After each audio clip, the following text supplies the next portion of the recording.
देखिए यहाँ हमारा साइंस का बहुत ही इम्पोर्टेंट क्वेश्चन है, जो बहुत ही इम्पोर्टेंट है, जो हर एक प्रतियोगी परीक्षा के लिए भी महत्वपूर्ण है और हमारे जो आने वाले बोर्ड के एग्जाम है उसके लिए भी बहुत ही इम्पोर्टेंट है। तो क्वेश्चन हमारा कह रहा है, देखिए साधारण भाषा में, कि एक प्रेरक में धारा 20 सेकंड समय में एक समान रूप से 0 एम्पियर से 10 एम्पियर में परिवर्तित होती है, तो प्रेरित वोल्टता 2 वोल्ट है। तो प्रेरक का प्रेरकत्व हमें ज्ञात करना है। क्या ज्ञात करना है? तो प्रेरक का प्रेरकत्व। देखिए इसके लिए हमारा तो फॉर्मूला होता है। फॉर्मूला हमारा क्या होता है? एकदम साधारण भाषा में देखेंगे जो हमारा फॉर्मूला क्या बना है। सबसे पहले देखिए एल हो गया। एल से हम डिनोट करते हैं किसको? तो प्रेरकत्व को। प्रेरक का जो प्रेरकत्व है उसको हम प्रेरकत्व को हम एल से डिनोट करते हैं। ध्यान रखिएगा, जो प्रेरकत्व है उसको हम एल से डिनोट कर दिए। और जो हमारा क्या है, और हमारे जो एक समान रूप से जो 0 एम्पियर से 10 एम्पियर में परिवर्तित हो रही है, अर्थात जो धारा में परिवर्तित हो रही है, धारा में परिवर्तन को हम dt से डिनोट करते हैं। डी आई से हम किसको डिनोट करते हैं? तो जो धारा में परिवर्तन हो रहा है, धारा में परिवर्तन को हम डिनोट करते हैं किससे? तो टी आई से। वैसे ही जो dt है, dt को हम डिनोट करते हैं किससे? तो समय में परिवर्तन जो dt है, जो यहाँ पर dt जो होगा, देखिए कह रहा है कि एक समान 220 सेकंड में। हाँ देखिए dt जो है, dt से हम डिनोट करते हैं किससे? तो समय में परिवर्तन, समय में परिवर्तन को हम dt से डिनोट करते हैं। देखिए ध्यान रखें, बस छोटी छोटी बातों को ध्यान रखना है। और सबसे पहले जो दिया रहता है उसको लिख लिया जाता है, उसके बाद क्वेश्चन पर फोकस किया जाता है, उसके बाद बनाया जाता है। देखिए अब यहाँ से हमारा फॉर्मूला निकलता है, तो देखते ध्यान से क्या फॉर्मूला निकलता है। तो v बराबर एल इंटू डी आई, अर्थात कि हमारा धारा में परिवर्तन बटा में dt समय में परिवर्तन, यही हमारा फॉर्मूला निकलता रहता है। यहाँ पर हमारा 2 वोल्ट, v जो है वोल्टता है। v क्या है हमारा? यहाँ पर v से हम डिनोट कर रहे हैं किसको? वोल्टता को। जो वोल्टता है हमारा प्रश्न में, उसको हम v से डिनोट कर रहे हैं। जो हमारा चूंकि v का मान हमारा दिया कितना है, तो v का मान हमारे यहाँ पर दे दिया है 2 वोल्ट दे दिया है। और एल प्रेरकत्व है, हमें एल का मान ही ज्ञात करना है। और टी आई, चूंकि डी आई अर्थात की धारा में परिवर्तन हमारे कितना दे दिया है, तो 0 एम्पियर से 10 एम्पियर, यही ना दिया है, 0 एम्पियर से 10 एम्पियर। और डी हमारे समय में परिवर्तन कितना है? तो 20 सेकंड समय लगा है। कितना? 20 सेकंड। यहाँ से हमारे वोल्ट, v का मान होगा बोलेंगे कितना? 2 वोल्ट दिया है। एल का मान से हमें निकालना है प्रेरकत्व का डी आई, अर्थात की धारा में परिवर्तन हमारा कितना है। तो जब हम 10 माइनस 0 करेंगे तो हमारा धारा में परिवर्तन आएगा। अब बटा में dt का मान हमारा कितना है? तो dt का मान हमारा आ गया यहाँ पर 20 आ गया ना। dt का मान हमारा कितना है? तो 20 सेकंड समय है। ठीक है, अब देखिए अब यहाँ से हम सोल्व करेंगे। जो 2 है 20 इधर आएगा, तो 2 गुणे 20 हो जाएगा इक्वल टू एल गुणे 10 है, 10 से 0 जाएगा तो 10 ही होगा। देखिए हमारा 1 0 से 1 0 कैंसिल हो गया, अर्थात कि जो हमारा एल अर्थात प्रेरकत्व का मान आएगा हमारा 4, 2 के 4 हेनरी आएगा। क्या आएगा? 4 हेनरी जो होगा हमारा प्रेरकत्व का मान आएगा। जो प्रेरकत्व का मात्रक क्या होता है? जो हमारा प्रेरकत्व है इसका मात्रक हमारा क्या होता है? और इसका हेनरी मात्रक होता है। ये भी एक बहुत ही इंपोर्टेंट क्वेश्चन अपने आप में है, जो आरआरबी ग्रुप डी में पूछा हुआ क्वेश्चन है। ये जो हो गया हमारा क्या हो गया? तो प्रेरकत्व। हमारा प्रेरकत्व नहीं निकाला था, तो प्रेरकत्व निकाला था, तो प्रेरकत्व का मान हमारे यहाँ पर आ गया, अर्थात एल का मान 4 ही नहीं, एकदम करेक्ट आंसर यहाँ पर आ गया है। देखिए मिला लीजिए, बहुत ही साधारण और सिंपल सा था।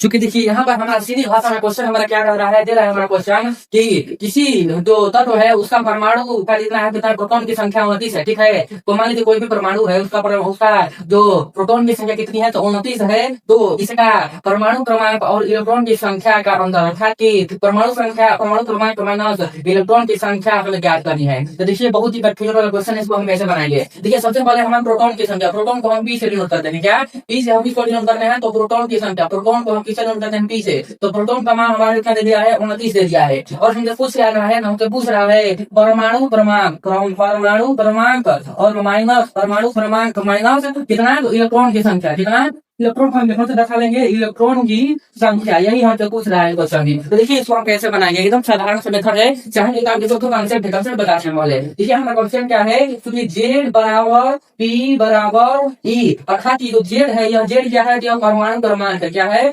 परमाणु क्रमांक है यह जेड। और ये जो है हमारा पी जो है प्रोटॉन की संख्या है। क्या है? प्रोटॉन की संख्या है। और ई क्या है हमारा? तो इलेक्ट्रॉन की संख्या है। क्या है? तो इलेक्ट्रॉन की संख्या है। क्योंकि परमाणु क्रमांक बराबर होता है प्रोटॉन की संख्या के बराबर होता है इलेक्ट्रॉन की संख्या के। तो फिर डायरेक्ट बच्चे आंसर मार देना है, क्योंकि प्रोटॉन की संख्या कितनी दी हुई है? 29 दी हुई है, क्योंकि परमाणु क्रमांक के बराबर है ना। देखिए ऑप्शन भी दिया है 29 दिया है, ऑप्शन में 29 दिया है, डायरेक्ट बच्चे 29 मार कर चले जाते हैं, जो कि एकदम गलत हो जाता है। क्योंकि हमें पूछ रहा है परमाणु क्रमांक क्रमांक माइनस इलेक्ट्रॉन की संख्या। हमसे पूछ जा रहा है कि परमाणु क्रमांक को हम जेड से कम करते हैं और इलेक्ट्रॉन की संख्या को इलेक्ट्रॉन माइनस से डिनोट करते हैं। हमसे पूछ रहा है ये, ठीक है। यहाँ से हम कैसे करेंगे, यहाँ से हम जब बनाएंगे, देखिए जेड का मान हमारा कितना है, अर्थात परमाणु संख्या को जेड से सूचित करते हैं और इलेक्ट्रॉन संख्या को ई से सूचित करते हैं जी। अर्थात जो प्रोटॉन की संख्या होगा वही जेड का अर्थात परमाणु क्रमांक होगा और जो प्रोटॉन की संख्या होगा वही हमारी इलेक्ट्रॉन की संख्या होगा। तो जब लिखन कैसे करोगे, देखिए जेड का मान हमारा 29 हो गया और माइनस इलेक्ट्रॉन की संख्या भी हमारी 29 हो जाएगी। अर्थात कि जो हमारा एकदम सही उत्तर चलकर आएगा क्या, तो 29 माइनस 29 जो होगा हमारा 0 करेक्ट आंसर होगा क्या। तो करेक्ट आंसर देखिए ऑप्शन में 0 दिया हुआ है, 29 दिया हुआ है, बल्कि 29 मार्क को चल जाता है जल्दी जल्दी में, जो कि गलत हो जाता है।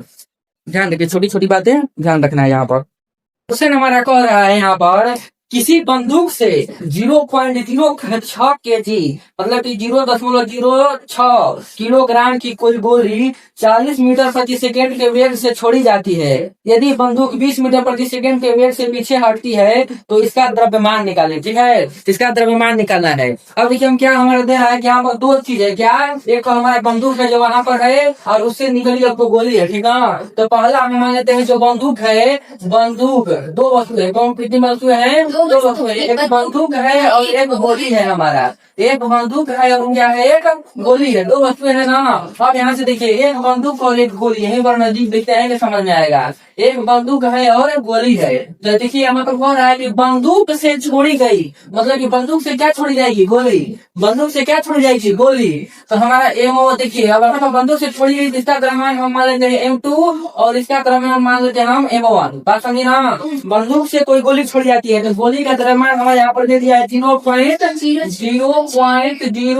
किलोग्राम, ठीक है। और बंदूक से छोड़ी जाती है तो कह रहा है कि कोई गोली 40 मीटर प्रति सेकंड के वेग से छोड़ी जाती है। अर्थात गोली का हमें चार्ज दे दिया है, अर्थात डी का मान हमें दे दिया है 40 मीटर प्रति सेकंड दिया है ना। गोली के चार्ज दिया है 40 मीटर प्रति सेकंड के वेग से छोड़ी जाती है। यदि बंदूक 20 मीटर प्रति सेकंड के वेग से पीछे हटती है, अर्थात कि बंदूक का वेग कितना हो गया हमारा 20 मीटर प्रति सेकंड, जीवन हो गया हमारा बंदूक का मान V2 हो गया 40 मीटर प्रति सेकंड, ठीक ना। तो हमसे पूछ रहा है पीछे हटती है तो इस बंदूक का द्रव्यमान हमसे पूछ रहा है, इसका द्रव्यमान। देखिए संवेग संरक्षण के सिद्धांत से हमें एक फॉर्मूला आपका प्रूव कराया था। क्या फॉर्मूला था हमारा, M1 × V1 बराबर M × V2। संवेग संरक्षण के सिद्धांत से हमारा एक फॉर्मूला प्रूव कराते हैं हम आपको कि M1 × V1 बराबर M2 V2। अर्थात किसी निकाय पर डाला गया सारा संवेग बराबर होता है। तो इसका कोई पॉइंट बोल और कितना हो या हो, ठीक है। तो M1 का मान हमारा ज्ञात करना है, तो M1 का मान कुछ नहीं भरेंगे, समझी।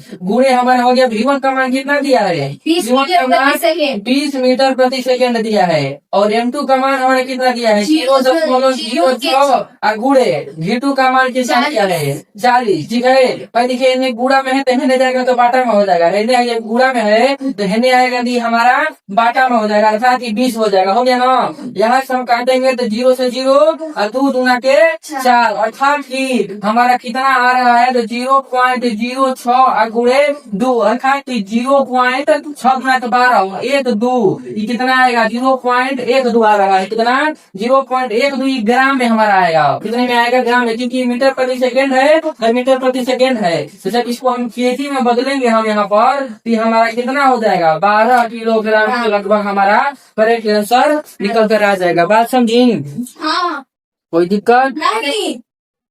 देखिए यहाँ पर हमारा एकदम साइंस का बहुत ही इम्पोर्टेंट क्वेश्चन है। क्या क्वेश्चन है, जब फिजिक्स का हमारा क्वेश्चन है आवृत्ति अनुगति से क्वेश्चन है, इसको हम ठीक कैसे बनाते हैं। एकदम सिंपल जब साधारण भाषा में पहले क्वेश्चन को पढ़ाया जाता है, उसके बाद उसको सोल्व किया जाता है। तो सबसे पहले हम क्वेश्चन को पढ़ते हैं कि किसी दिए गए माध्यम में ध्वनि तरंग की तरंगधर्य क्या है। हमसे पूछा क्या है तो तरंगधर्य। तो सबसे पहले हमसे पूछ क्या रहा है जी, तो तरंगधर्य को हम लेफ्टा से सूचित करते हैं, किसी से लेमडा, ये होता है लेमडा, इसको हम क्या बोलते हैं, इसको हम तरंगधर्य से सूचित करते हैं, किससे तो तरंगधर्य से सूचित किया जाता है, जिसको तो लेमडा तरंगधर्य से सूचित करते हैं, ठीक है। तो हमें पूछ रहा है कि तरंगधर्य है हमारा और जिसकी आवृत्ति अर्थात की जिसकी आवृत्ति यानी फ्रीक्वेंसी, इसको हम एम से डिनोट करते हैं। जिसकी आवृत्ति कितनी दी हुई है, तो जिसकी आवृत्ति दी हुई है 820 हर्ट्ज, हमारा आवृत्ति कितना दिया हुआ है, तो 820 हर्ट्ज जो है हमारी आवृत्ति दी हुई है। और गति हमारा कितना है, 420, अर्थात गति को हम ई से डिनोट करते हैं। गति हमारा कितना है, तो 420 मीटर प्रति सेकेंड है। तो पूछ रहा है हमसे क्वेश्चन में कि तरंग जिसका हमें तरंग हर पूछ रहा है, क्योंकि यहाँ पर हम आपको रिलेशन बताए थे। तो क्या, तो तरंग आवृत्ति, चाल और तरंग हर में हम आपको रिलेशन बताए थे। क्या, तो चूंकि एफ यानी आवृत्ति बराबर होता है भी बटा में लेमटा। क्या, आवृत्ति बराबर होता है भी बटा में लेमटा, यानी कि आवृत्ति बराबर साधारण भाषा में हम पूछे तो आवृत्ति बराबर हमारा फॉर्मूला निकल कर आता है चाल बटा में तरंग दैर्घ्य। ध्वनि की चाल यहाँ पर हो गया, ध्वनि की चाल बटा में हमारा तरंग दैर्घ्य ही हमारा फॉर्मूला निकल कर आता है। यहाँ से हम एकदम आसान भाषा में इस क्वेश्चन को हम बना सकते हैं, एकदम चुटकियों में सोल्व कर सकते हैं। तो देखिए हम इसको कैसे सोल्व करते हैं, क्योंकि हमारा दिया हुआ है कितना, यहाँ पर देखिए क्योंकि हमारा एफ का मान हमें आवृत्ति याद करना है। यहाँ से हमें याद कर लेंगे कैसे, तो देखिए सबसे पहले हम लिखेंगे एफ बराबर फॉर्मूला होता है वी बटा में लेमडा। देखिए वी बटा में लेमडा, क्योंकि वी का मान 420 दिया है और हमारा एफ का मान कितना दिया है, यहाँ पर हमारा हो जाएगा लेमडा। ठीक है, तो यहाँ पर देखिए एफ का मान हमें दिया है 820 हर्ट्ज। कितना दिया है, तो 820 हर्ट्ज। और यहाँ से हम सोल्व करेंगे, लेमडा हमारा इधर जाएगा, अर्थात कि तरंग दैर्घ्य हमारा इधर आएगा। ये हो जाएगा हमारा 420 बटा में 820। कितना, 420 बटा में 820 हमारा करेक्ट आंसर। देखिए लिमटा क्या है, और हम ये बता रहे हैं हमें तरंग ज्ञात करना है। जब हम इसको सोल्व करेंगे तो हमारा करेक्ट आंसर आ जाएगा। देखिए यह एसएससी में और रेलवे में पूछा हुआ क्वेश्चन से 1-0 से 1-0 हमारा कैंसिल हो गया। और यहाँ से हम जब इसको सोल्व करेंगे तो ये हमारा लगभग कितने बार में जाएगा, तो सबसे पहले 2 से काटते हैं। 2 गुना 4, 2 एकम 2, फिर यहाँ पे 2 चौके 8, 2 एकम 2, 21 बटा 41, यानी 21 दूना 42, लगभग 0 पॉइंट कितने बार में जाएगा, 0 पॉइंट समथिंग बार में जाएगा। जिसको हम कटा कर भी देख लेते हैं।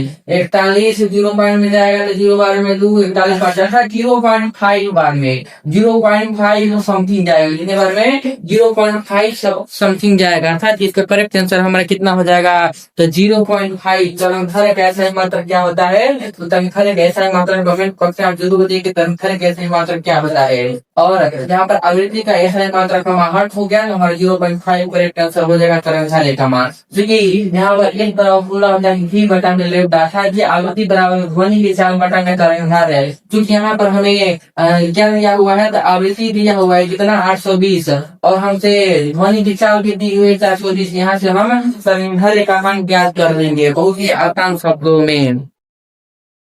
किसका मान दिया है, आई का मान दिया है 20 एम्पियर। आई जो है विद्युत धारा, जो आई जो है विद्युत धारा का ऐसा मात्रक जो होता है कितना होता है, एम्पियर होता है। क्या होता है, एम्पियर जो होता है किसका मात्रक होता है, एम्पियर जो होता है मात्रक होता है इसका, तो विद्युत धारा का ऐसा मात्रक क्या होता है, तो एम्पियर हमारा होता है। और मैं पूछ रहा है कि आवेश की मात्रा की गणना करना है। देखिए इसका एक फॉर्मूला होता है Q बराबर N इंटू E बराबर I इंटू T, दोनों फॉर्मूला होता है। Q बराबर N या IT, N जो हो गया न्यूट्रॉन, यहाँ पर इलेक्ट्रॉनों की संख्या हो गया, और यहाँ पर E इलेक्ट्रॉन हो गया। हमें न्यूट्रॉनों की संख्या, इलेक्ट्रॉनों की संख्या निकालने की जरूरत नहीं है। हमें क्या चाहिए, तो हमें आवेश की मात्रा की गणना करना है। ठीक है, तो आवेश की मात्रा का गणना हम कैसे करेंगे, क्योंकि देखिए हमें Q जो है क्या है, यह जो है आवेश की मात्रा है। क्या है, Q को हम जो आवेश की मात्रा जिसे डिनोट करते हैं, आवेश की मात्रा को कैसे डिनोट करते हैं, तो Q से, क्योंकि Q बराबर I इंटू T भी फॉर्मूला होता है। अर्थात कि ये हो गया हमारा विद्युत धारा, क्या हो गया हमारा, अर्थात कि विद्युत धारा और गुणे समय, विद्युत धारा और गुणे समय जो होता है हमारा, ये फॉर्मूला होता है कुल आवेश की कुल मात्रा का फॉर्मूला क्या होता है, तो विद्युत धारा गुणे समय। क्योंकि हमें देखिए आवेश की मात्रा हमें Q ज्ञात करना है, तो चूंकि I अर्थात विद्युत धारा का मान हमें कितना दिया है, 20 एम्पियर दिया हुआ है। ठीक है, 20 एम्पियर अगले टाइम का मान फिर मिनट में दिया होगा, मिनट में दिया है, अगर डायरेक्ट करिएगा तो गलती हो जाएगा। सबसे पहले मिनट को हम सेकंड में बदलेंगे, सेकंड में बदलने के लिए 60 से गुणा कर देंगे, तो हमारा सेकंड हो जाएगा। कितना हो जाएगा, सेकंड हो जाएगा। तो टाइम का हमारा हो जाएगा कितना, तो 6 गुणे 60 सेकंड, 6 गुणे 60 सेकंड। क्यों हम बता रहे हैं आपको ऐसा, क्योंकि एम्पियर और गुणे सेकंड मिलकर ही कूलाम बनते हैं। क्या, तो कूलाम बनते हैं। कूलाम जो होता है आवेश का मात्रा, आवेश की मात्रा का मात्रा क्या है, तो कूलाम है। ठीक है, कूलम, ठीक है। देखिए यही एम्पियर और सेकंड में कूलम बनता है, तो उसे करने में तो एम्पियर और मिनट हो जाएगा, जो कि कतई गलत हो जाएगा एकदम 100%। अब देखिए अब मेरे से दूसरा पड़ेगा तो 6 12 से 72 72 के 2 और डबल जीरो हमारे यहाँ पर 72 जीरो एम्पियर सेकंड हमारा आंसर हो जाएगा। या इसको आपको क्वेश्चन बैंक में दिया रहेगा क्या हमारा 7200 कूलम या 7200 कूलम हमारा करेक्ट आंसर दिया रहेगा। तो आवेश की मात्रा होगी हमारी कितना हो जाएगी, तो 7200 एम्पियर सेकंड या 7200 कूलम, क्योंकि एम्पियर को सेकंड बराबर कूलम होता है, जो आवेश का मात्रक है, आवेश की मात्रा का मात्रक है। देखिए एक बार फिर से समझा देते हैं। हमारा क्वेश्चन कह रहा है किसी चावल से 6 मिनट तक 20 एम्पीयर विद्युत धारा प्रवाहित होती है, तो हमें आवेश की मात्रा, क्योंकि टी का मान दे दिया है, उसको सेकंड में बदल देंगे। आई का मान विद्युत धारा का मान दिया है हमारा 20 एम्पीयर, तो क्यू डॉट में होता है आई इक्वल टू क्यू बराबर आई का मान 20 दिया है, उसको सेकंड में बदल देंगे तो हमारा 6 के साथ हो जाएगा, अर्थात जो गुणा करेगा तो हमारा 7200 एम्पीयर सेकंड हमारा करंट आंसर निकल कर आएगा।